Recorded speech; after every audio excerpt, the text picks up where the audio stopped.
हाँ लिखो, difference between interference and diffraction.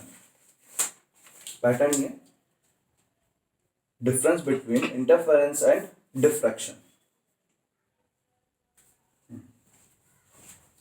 Diffraction से ये वाला टॉपिक थोड़ा इंपॉर्टेंट में चला जाता है।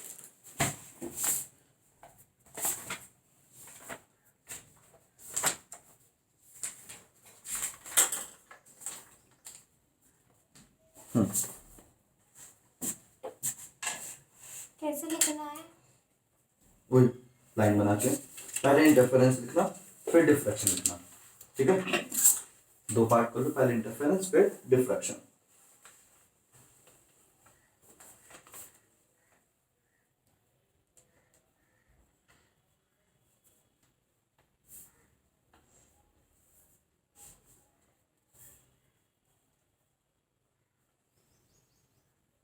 बोलो, शुरू करो।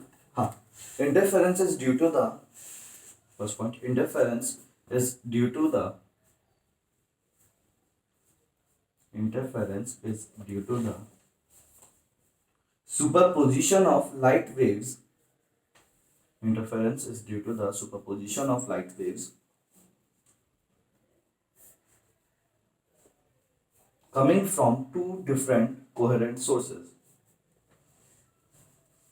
Coming from two different coherent sources.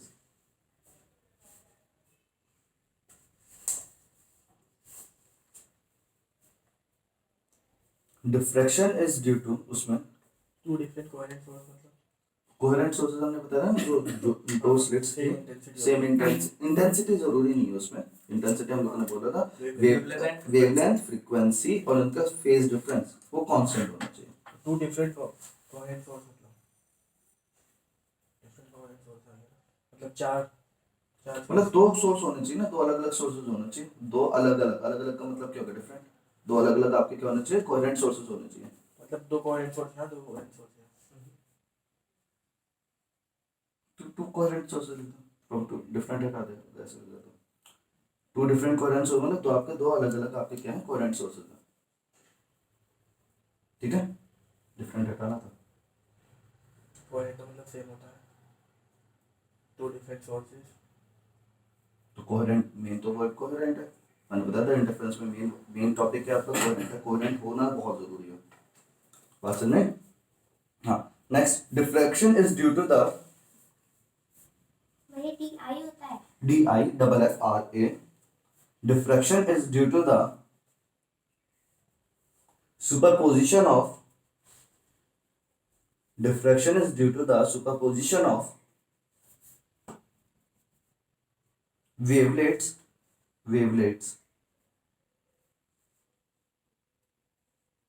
coming from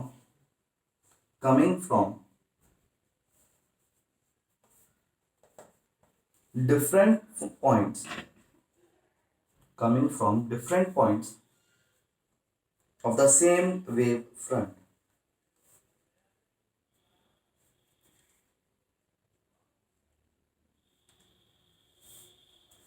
the same wave front, ठीक है। यहाँ पे एक चीज थोड़ा सा ध्यान रखना हमेशा, क्योंकि ये चीज मैं पहले बता दूं।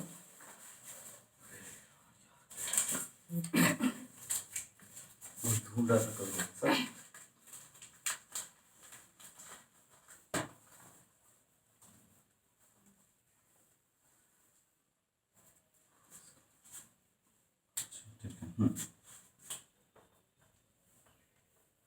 क्या बताया था मैं? देखो एक चीज हमेशा ध्यान रखना, जब इंटरफेरेंस होता है उसके अंदर दो वेव्स जाके मिलते हैं, एक यहां से गई, एक यहाँ पे गई, एक यहाँ पे क्या बनेगा? आपको पैटर्न मिलेगा, चाहे वो ब्राइट मिले डार्क मिले, ठीक है।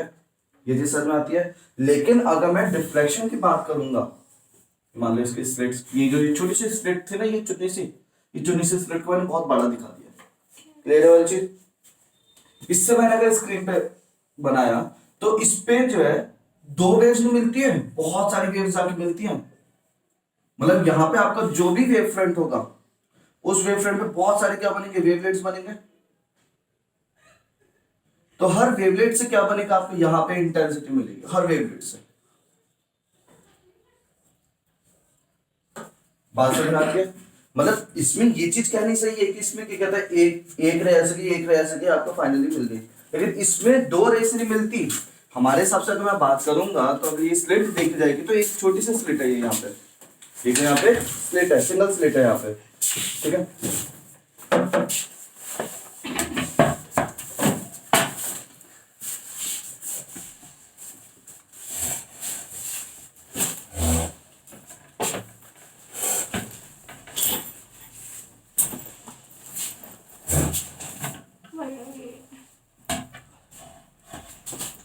थोड़ा सा पीछे हो जाओ,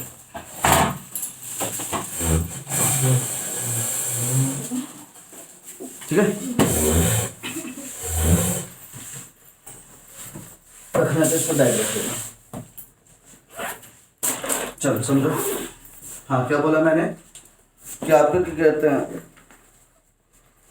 हाँ इसके अंदर क्या होता है, इसके अंदर हम लोग अगर देखेंगे तो एक दो छोटे छोटे छेद हैं, ठीक है, और वहां से एक रे ऊपर से आ रही थी, एक रे ऊपर से आ रही थी, आपका फाइनली मिल गया था। अगर आप इसका एक्सपेरिमेंट देखोगे तो इसका एक्सपेरिमेंट में ऐसा होता है, तो मैं अच्छे से बनाओ, बस ये होता है घेरे वाली चीज। बताओ सर में आता कि नहीं आता। तो यहाँ पे आपको क्या लग रहा है कि एक ही तो रह जाएगी यहाँ से, तो वैसे सेटअप के अकॉर्डिंग हम लोगों को ये लगता है कि यहाँ से दो रे जाती है, इंटरफेरेंस करती है, यहाँ से एक रे जाती है और वो क्या कहते हैं, डिफ्रैक्शन करती है। लेकिन एक्चुअली में क्या है, यहाँ से एक रे नहीं जा रही है, यहाँ पे बहुत माइक्रोस्कोपिक लेवल पे काम हो रहा है। यहाँ पे था एक वेव फ्रंट इस टाइप से छोटा सा, और उस वेव फ्रंट के बहुत सारे छोटे छोटे छोटे छोटे क्या थे, वेवलेट्स थे। हर एक वेवलेट से बहुत सारी रेज गई। तो ये जो डिफ्रैक्शन पैटर्न होता है ना, वो नंबर ऑफ वेव से बनता है, नंबर ऑफ वेव से, वो एक वेव से नहीं बनता। यहाँ पे दो वेव चाहिए होती है, यहाँ पे सिंगल स्लिट, इसको कभी कभी सिंगल स्लिट एक्सपेरिमेंट भी बोल देते हैं। इसको क्या बोल देते हैं, सिंगल स्लिट एक्सपेरिमेंट, और इसको क्या बोल देते हैं, डबल स्लिट एक्सपेरिमेंट, ठीक है। तो डबल स्लिट में तो क्या था, दो वेव गई, यहाँ मिली, छुट्टी, काम खत्म। सिंगल स्लिट में आपके अकॉर्डिंग क्या, एक रे निकले कि वहां जाएगी, खत्म हो जाएगा। लेकिन हम लोगों ने ये देखा था कि सिंगल स्लिट से एक रे नहीं जाती है, यहाँ से बहुत सारी रे, मतलब ये बहुत सारी वेव लेट्स जाती है, नए नए वेव लेट्स जो बन रहे हैं, उनका जब आपका वो होता है, सुपरपोजिशन होता है, तब आपका क्या बनता है, आपका ब्राइट डार्क इस टाइप से बनता है।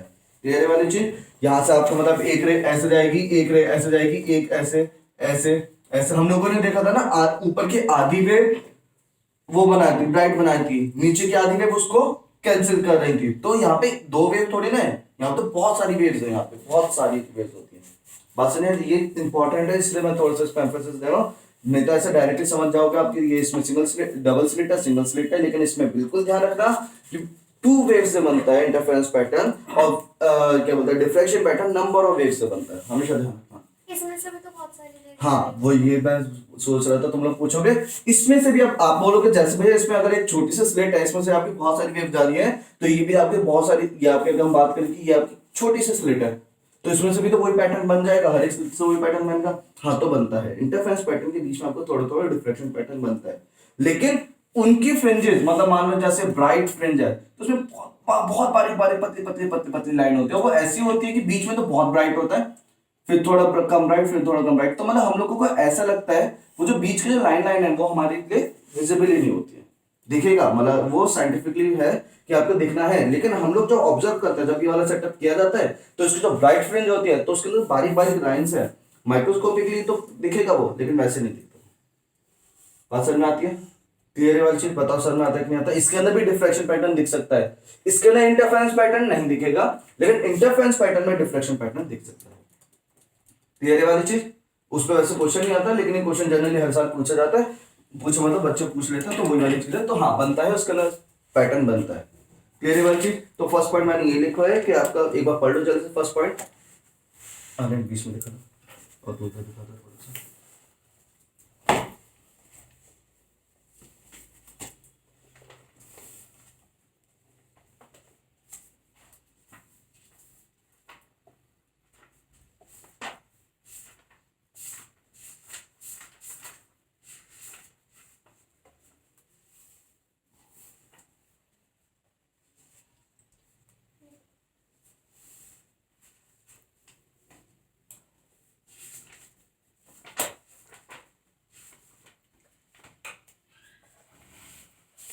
हो गया। Second point,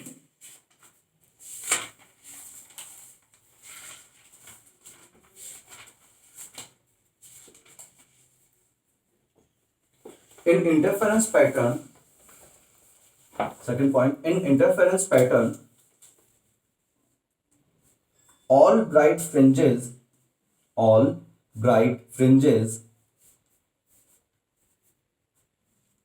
are of same intensity. All bright fringes are of same intensity.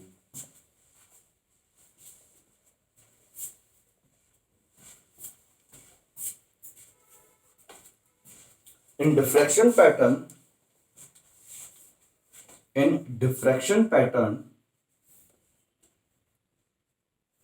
intensity of successive light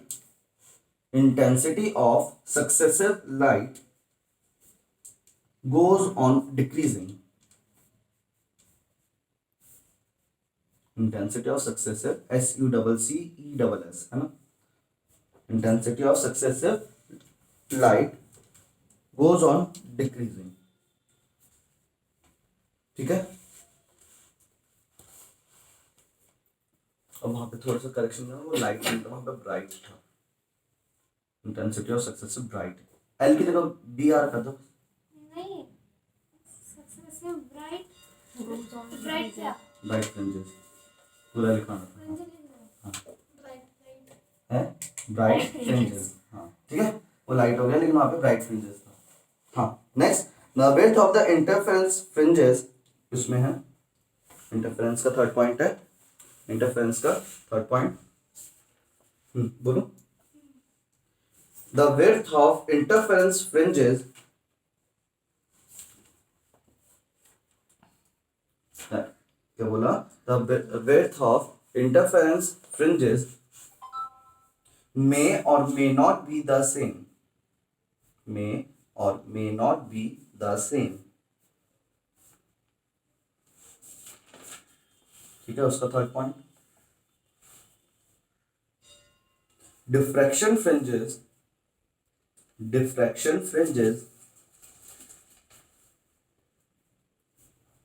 are never of the same width. Are never of the same width.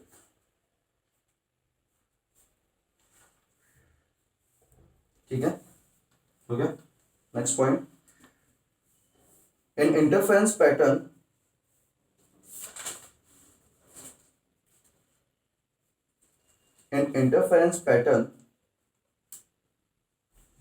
the dark fringes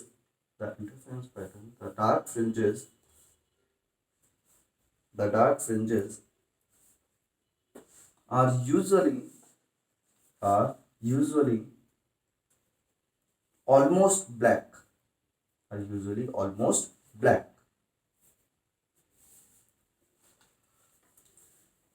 उसका मतलब in diffraction pattern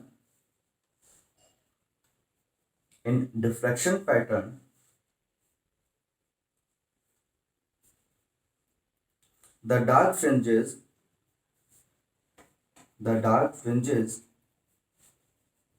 are not perfectly black.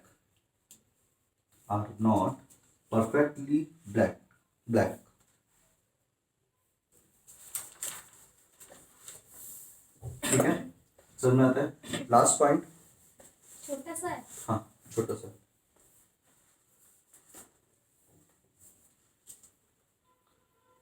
वैसे तो इन interference है, लेकिन अगर space कम है तो तुम डायरेक्ट इन इंटरफेरेंस छोड़ देना. मैं बोल देता हूँ, in interference bands are large in number.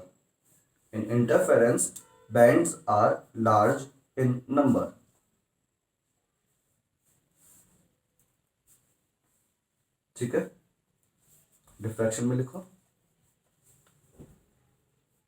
in diffraction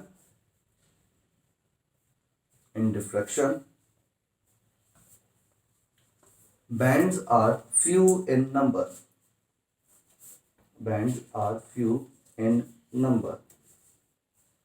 हाँ वही पीछे वही बनाना था. ठीक है, next heading, intensity distribution curve, intensity distribution curve for diffraction, intensity distribution curve for diffraction.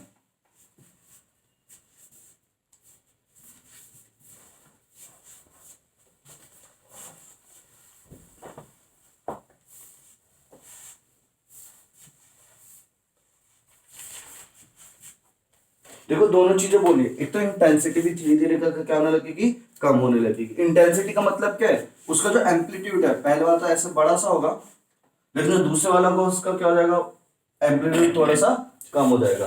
बीच में पता चल में आता है कि नहीं आता। इंटेंसिटी डिफ्रैक्शन में क्या हो जाती है, बीच वाले की अगर हम लोग यहाँ पे बात करें तो बीच वाला जो फ्रिंज होगा वो बहुत ज्यादा ब्राइट होगा, बहुत ज्यादा ब्राइट होगा। ब्राइटनेस का मतलब क्या है, उसका जो एम्पलीट्यूड होगा वो बहुत ज्यादा होगा।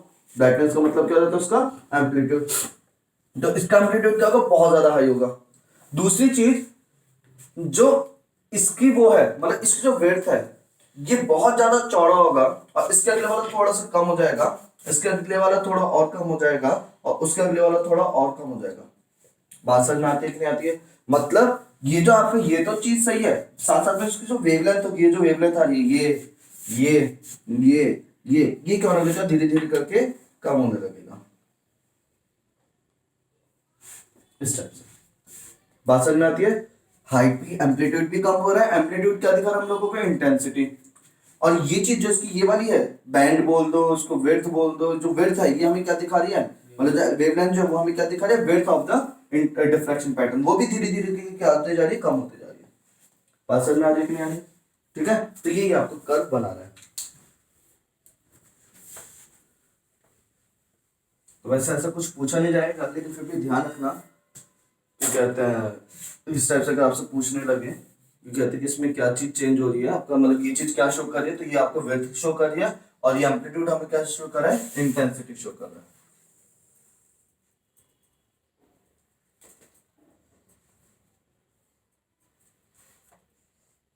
Frequency is equal to 1 lambda का ये इक्वेशन होता है।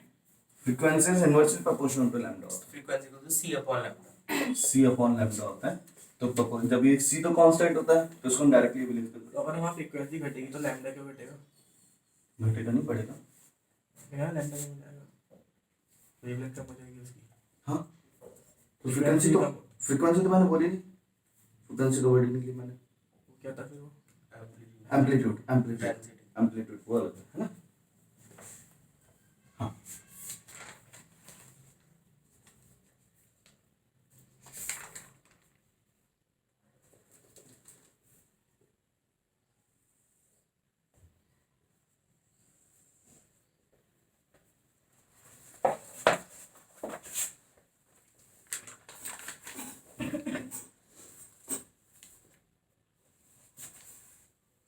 बस कोशिश ही करना है, जितना जितना इधर गैप दे रहे हो, मतलब इसके इधर और इधर सिमेट्री होनी चाहिए, बस बाकी कैसे बना दो।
डी बनाया आपने नीचे। है हाँ जी।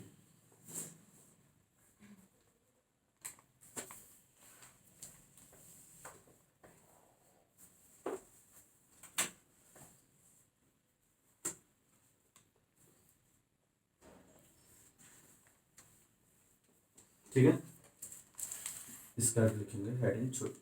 टॉपिक्स इसके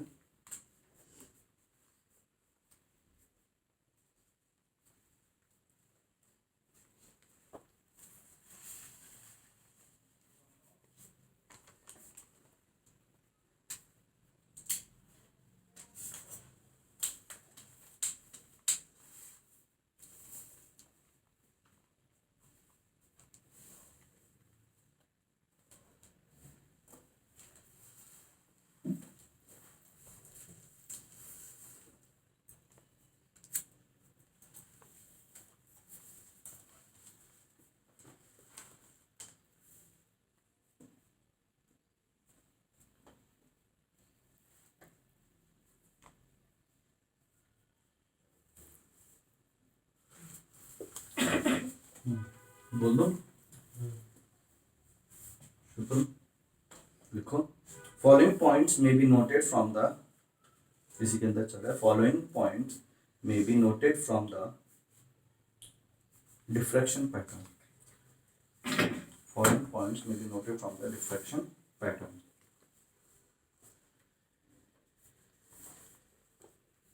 ठीक है तो इस सारी चीज में थोड़ी सी एक और चीज लिख देना यहाँ पे साइन थीटा लिख देना ये एंगुलर विड्थ दिखा रहा है आपको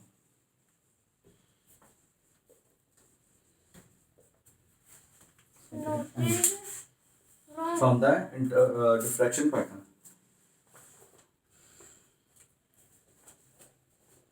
ठीक है शुरू करें और मैं फिर बोल रहा हूँ चाहे ग्राफ ये वाला हो या फिर आपका उसका उस वाले चैप्टर का भी दो तीन चैप्टर है जिसमें ग्राफ है एक तो इस वाले चैप्टर में ये दो ग्राफ आ गए ठीक है जो एग्जाम में पूछे जाते हैं और दूसरा वो आपका क्या नाम है इसका सेमीकंडक्टर में VI characteristic curve for PN junction diode वगैरह पूछा जाता है एलईडी का ये सब तो वो भी बहुत इंपॉर्टेंट है इन सब में इंपॉर्टेंट क्या होता है बच्चा शेप तो याद रखता है लेकिन बच्चे ये सारे पैरामीटर्स नहीं याद रखता ठीक है जब भी तुम रिवाइज करोगे ये आता है हो जाएगा तुम ऐसे करके इसको फॉर ग्रांटेड करके छोड़ देते हो ये चीज हो गई ये चीज हो गई ऐसे अगर आपके ये वाला जो ग्राफ बनता है ये वाला ये किसका है आपका उसका फॉरवर्ड का फॉरवर्ड बाइसिंग का वी आई कैरेक्टरिस्टिक कर्व है ना यहाँ पे V का वोल्टेज I का है करंट इसके अंदर फिर यहाँ पे यूनिट्स भी लिखे जाते हैं मैंने बताया इसकी यूनिट्स बहुत मैटर करती है ये आपका किस में होता है वोल्टेज में होता है और ये किस में होता है आपका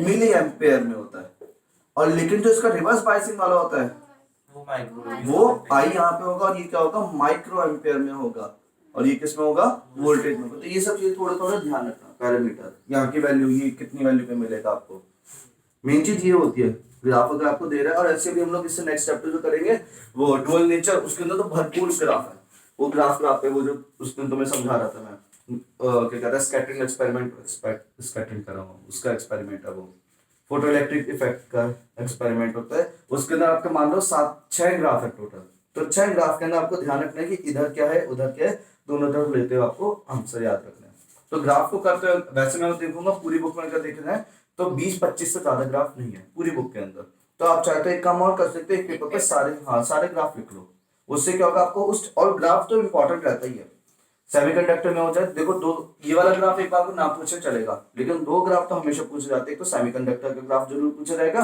और फोटो इलेक्ट्रिक करंट का जो हम डुअल नेचर करेंगे उसका भी ग्राफ हमेशा पूछा जाएगा और अगर वो ग्राफ भी पक्के हैं तो आप मान के चलो 7 से 8 नंबर तो आपके हैं ही पक्का उसमें बात समझ में आ रही है क्योंकि जब भी आपको ग्राफ के साथ कोई क्वेश्चन बनता है ना तो थ्योरी पे कम ध्यान देके डायग्राम्स पे ज्यादा ध्यान देता है अगर डायग्राम आपने पूरा अच्छे से बना रखा है तो इसका मतलब आपको नॉलेज है वो थ्योरी फिर भी एक बार आपको नेग्लेक्ट कर देगा बात में चाहे डायग्राम्स हो चाहे ग्राफ हो बायो में भी यही होता है आपको लेबलिंग करने को जो डायग्राम आएंगे तो उसकी लेबलिंग अगर अच्छे से कर रखी है उसी में आपने डायग्राम में सबको समझा दे तो आपको बाकी लिखने की जरूरत नहीं है केमिस्ट्री में रिएक्शंस हो जाती है इसी तरीके से तो ये जो ये वाली पोर्शन होता है जहाँ पे आपका थ्योरी कम और रिप्रेजेंटेशन ज्यादा है उनको आप ज्यादा अच्छे से ध्यान दिया करो थोड़ा सा बात समझ में आता है चलो हाँ लिखो फर्स्ट पॉइंट भैया यहाँ क्या लिख रहे हैं इसी से इंटरफेरेंस पैटर्न्स डिफ्रैक्शन पैटर्न से हम लोगों को क्या क्या पता चला वैसे हम लोग वो चीज लिख चुके हैं पीछे लेकिन अगर एग्जाम में आ जाए तो आपको फिर से लिखना पड़ेगा अभी तो हम लोगों ने डिफरेंस बिटवीन में देखा था वो सारी चीजें अभी हम लोग इसमें देखेंगे इस पे देख लेंगे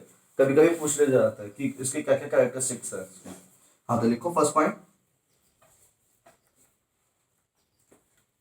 the central max sorry the secondary maxima The secondary maxima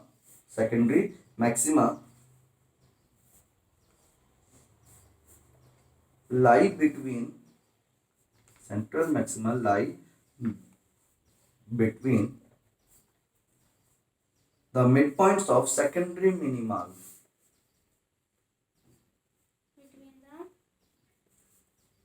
Between the midpoint of secondary minima. ठीक है.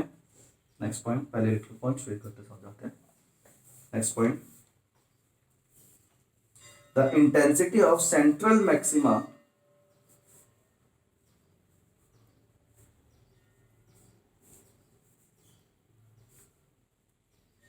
the intensity of central maxima will be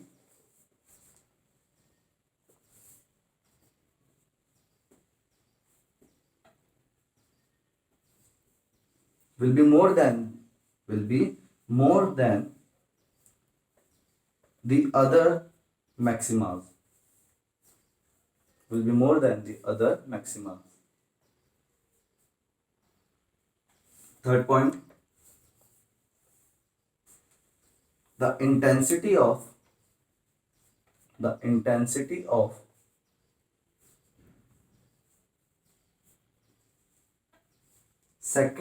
secondary maxima, the intensity of secondary maxima decreases with the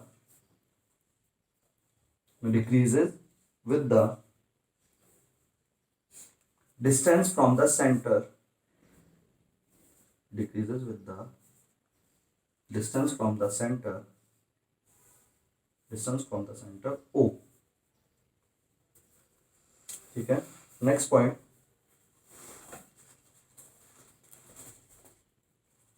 width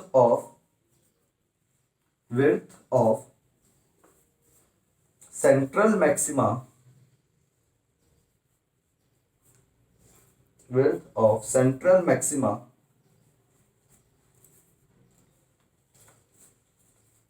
is twice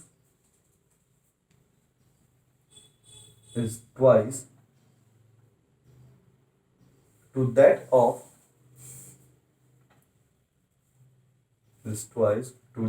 of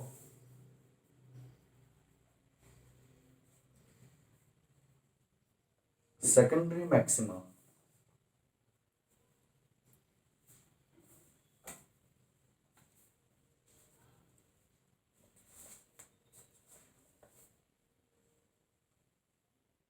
ठीक है. Next point, according to the calculations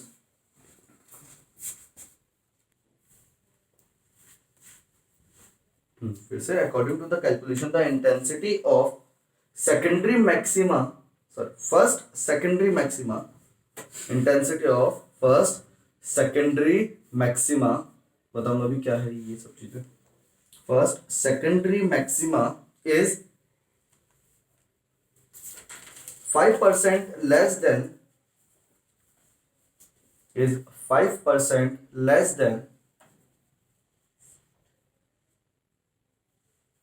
central maxima. Is 5% less than central maxima.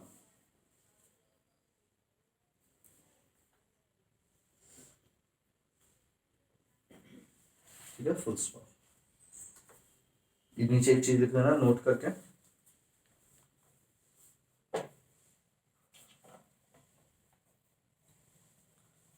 If in the above experiment,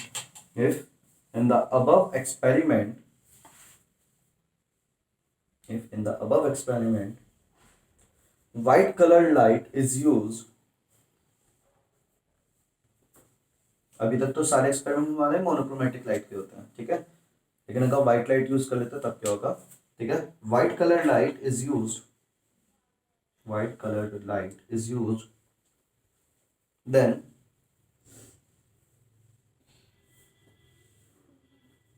then the bright fringes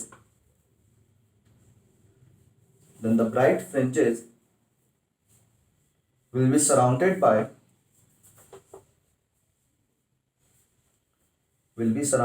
few colored bands, bands on either side,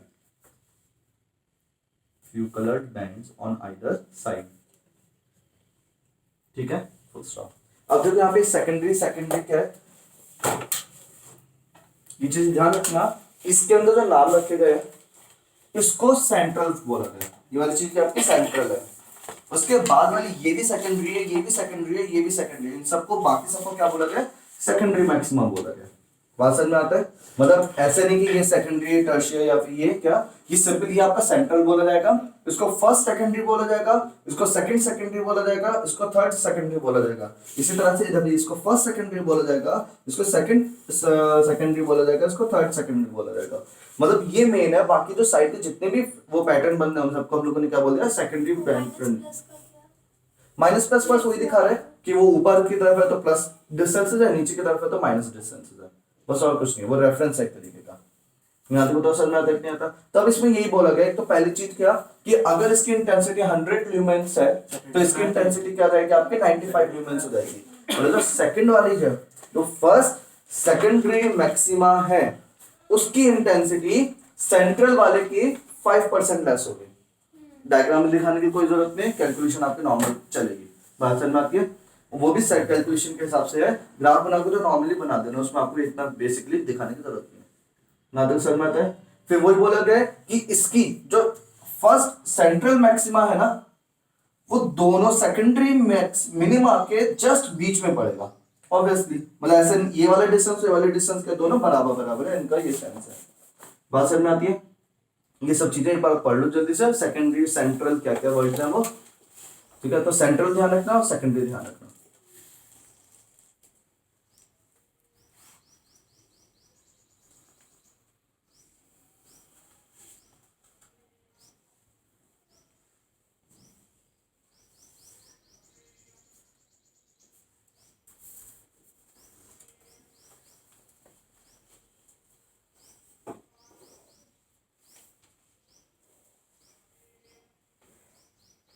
भैया secondary maxima और central maxima अलग अलग है। Secondary maxima कौन सा है और central?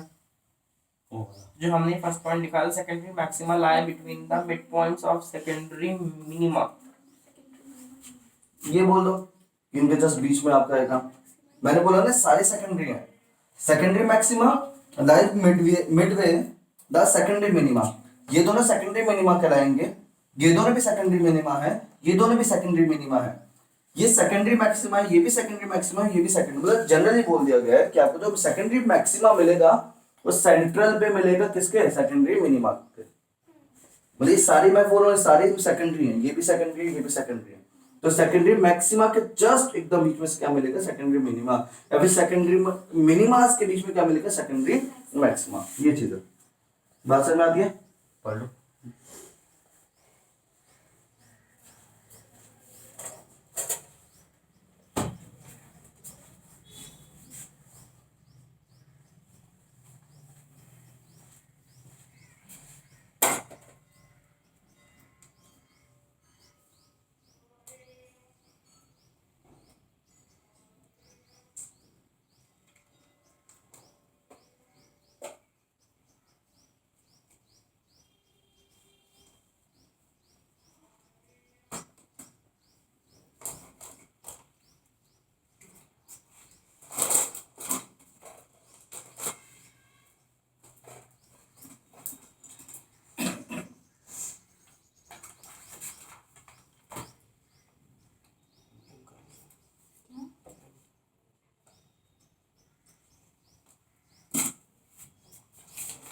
हो गया क्लियर? अच्छी,